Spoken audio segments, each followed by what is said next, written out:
পাগলিটাও মা হয়েছে, বাবা হয়নি কেউ। বিস্তারিত সম্পূর্ণ ভিডিও দেখলেই বুঝতে পারবেন। আপনি বলেন তো মানে কিভাবে কি হয়েছে?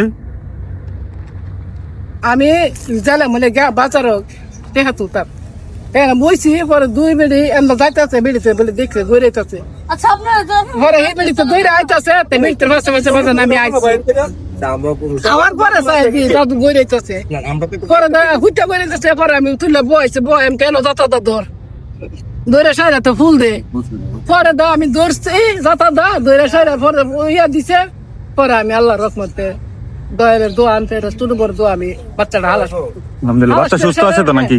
হ্যাঁ বাচ্চা সুস্থ হালাস করে সাইরা পরে দৌড়ে গেছে আমি বিয়ার লাগে এবারে নাচটা তো মায়ের না বাইরে কুলচে খাই লাগবো মরে যাবো গা পরে মায়ের না আর ফাঁসা লেগছি সারাটা পুরাটা পেঁচা সাইরা পরে আমি তো মুহর ভিতর ইন্ডস তোমার দোয়া পরে পরে পয়তাছি মুহর ভিতরে হাত দিছি আমি তো বন্যা বালা হাত দেবো পরে হাত দিছে পরে উৎকান দিছে পরে আল্লাহ এমনি কি আছিল? দেখছে অন্য বিড়িতে আমি স্টেশন বো আসলাম আমি বাজার গেলাম মানে পয়সা তুলতাম পরে দা এই বিড়িতে লগে লগে আমি আইছি হেরা ধরে না হেরা ধরে না পরে আমি বাবা ধরছি আমি ওই হালাস করছি আমি ওই জল আনছি আমি গুছু করে আচ্ছা এই হচ্ছে স্টোরি আর কি। So, আমরা এখন ঐক্যবদ্ধ আশ্রমে আমরা সবাই এখানে আছি, আমাদের মহিলা ভলেন্টিয়ার আমরা নিয়ে আসছি আর কি। So, এখন আমরা বাচ্চাটাকে রেস্কিউ করবো ইনশাল্লাহ, হসপিটালে নিয়ে যাবো। হসপিটালে নিয়ে যাওয়ার পর বাকি ট্রিটমেন্ট শুরু হবে ইনশাল্লাহ।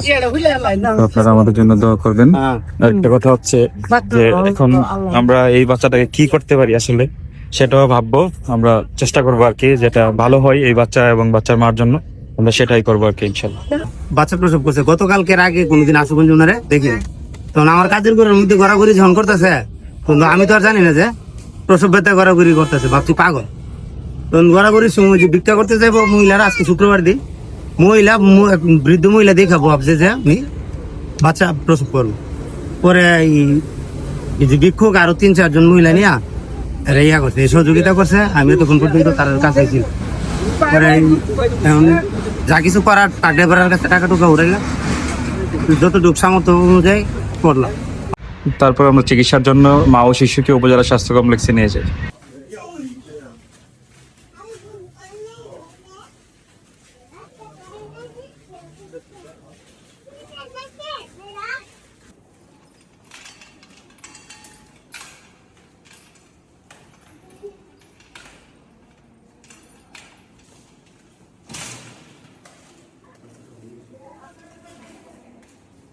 বাংলাদেশের সরকারি হাসপাতালের ব্যবস্থাপনা সম্পর্কে আমরা সবাই অবগত। সেই কারণে আমরা পরিকল্পনা করি তাকে জন্য ভালো ট্রিটমেন্টের জন্য একটি বেসরকারি হাসপাতালে ভর্তি করানো যায়। এই ক্ষেত্রে